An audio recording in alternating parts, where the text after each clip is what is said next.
பிரியமானவர்களே, இன்று ஆண்டவர் நமக்கு நம்பிக்கை கொண்டு வர நல்ல செய்தியை நம் வாழ்வில் கொண்டு வரும்படி அவர் வார்த்தையோடு நமக்கு பேசுகிறார். நம்ம அந்த வார்த்தையை ஏசாயா 35:4 பார்க்கலாம். பயப்படாதிருங்கள், திடன் கொள்ளுங்கள், உங்கள் தேவன் வந்து உங்களை ரட்சிப்பார் என்று அந்த வசனம் நமக்கு நல்ல செய்தியை கொண்டு வருகிறது. இது உண்மை. நம் வாழ்வில் இதை பார்க்க போகிறோம். அந்த வசனத்திலே பார்க்குறோம், பயமுள்ள இருதயங்களே பயப்படாதிருங்கள் என்று ஏசாயா 35:4 ஆண்டவர் சொல்லுகிறார். அப்படி பயம் நிறைந்த இருதயமாக நம் மனுஷ இருதயம் மாறிடுது. அப்படியே துடிக்கும் பொழுது, அந்த பயத்தின் செய்தி வரும் பொழுது துடிக்கிறது, நமக்கு இருதயத்திலே அழுத்துறது போல இருக்கும். தாங்க முடியாத ஒரு வலி வரும். ஐயோ, என்ன ஆக போகுது எனக்கு என்று தெரியலையே, பயமாக இருக்கே என்று இந்த சூழ்நிலையில் கூட நீங்கள் இருக்கலாம். உங்களுக்கு வியாதிப்பட்டு மரணத்துக்கு ஏதுவான ஒரு வியாதி வந்துடுச்சு, இதை விட்டு விடுபெறவே முடியாது, உங்கள் கரியரை அழிக்கும்படி ஒரு உடல் பாகம் கெட்டு போயிடுச்சு என்று அவங்க சொல்லலாம். நான் எப்படி இதை தாங்க போகிறேன், எப்படி இதனால் என் வாழ்க்கை அழிஞ்சிருமா என்று பயப்படலாம்.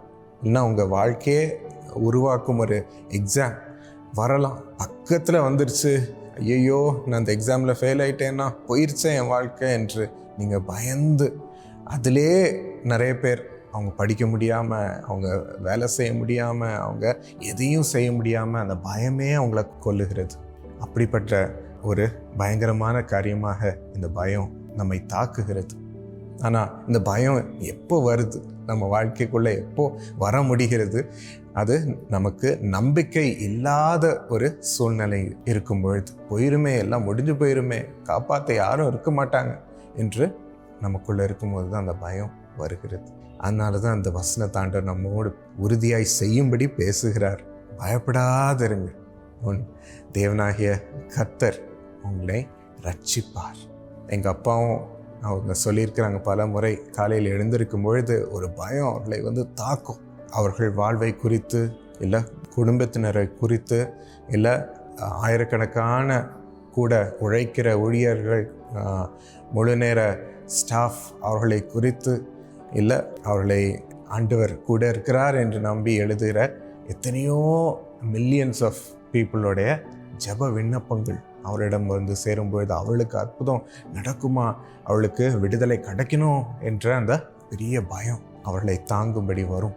இந்த தலைமையில் இருக்கும் பொழுது, பெற்றோராக இருக்கும் பொழுது இந்த பயங்கள் தான் நமக்கு வருகிறது. நம்மளுடைய வாழ்க்கையை குறித்து மாத்திரமல்ல, நம் பிள்ளைகளை குறித்து, நம் சுற்றி இருக்கிறவங்க குறித்து, அன்பானவர்களை குறித்து, நம்ம தாங்குகிற டீமை குறித்து, எல்லாரை குறித்தும் அவங்க வாழ்க்கையில் நடக்கிற காரியங்களை பயங்கள் நமக்கும் இருதயத்தை நிரப்புகிறது.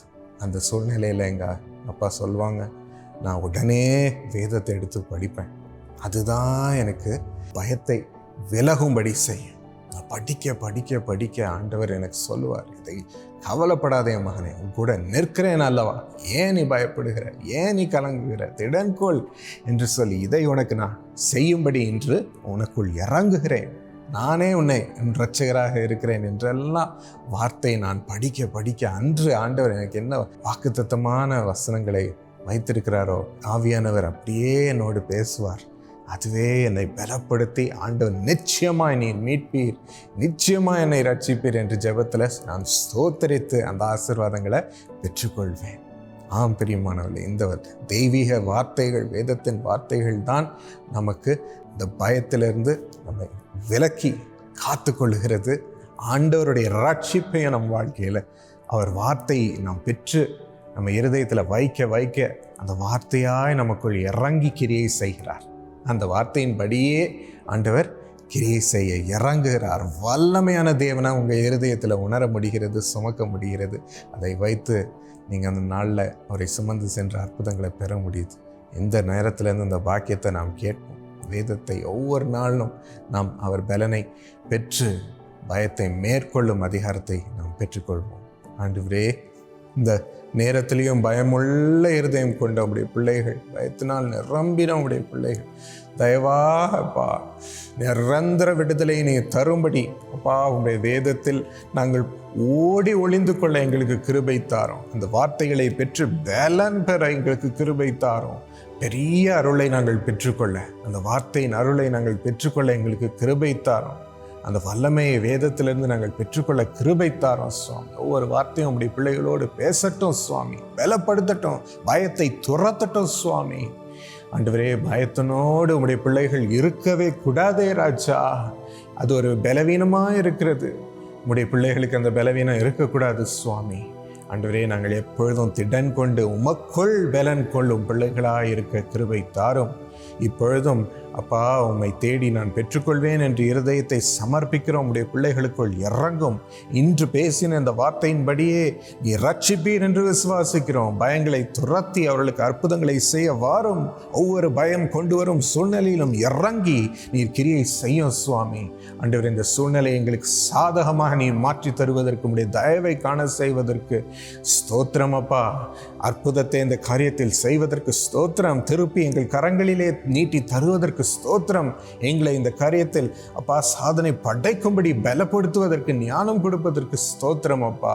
அற்புதமான காரியங்கள் இப்பொழுது நடக்கிறது. அதை நம்பி விசுவாசித்து பயமில்லாமல் பெற்றுக்கொள்கிறோம்.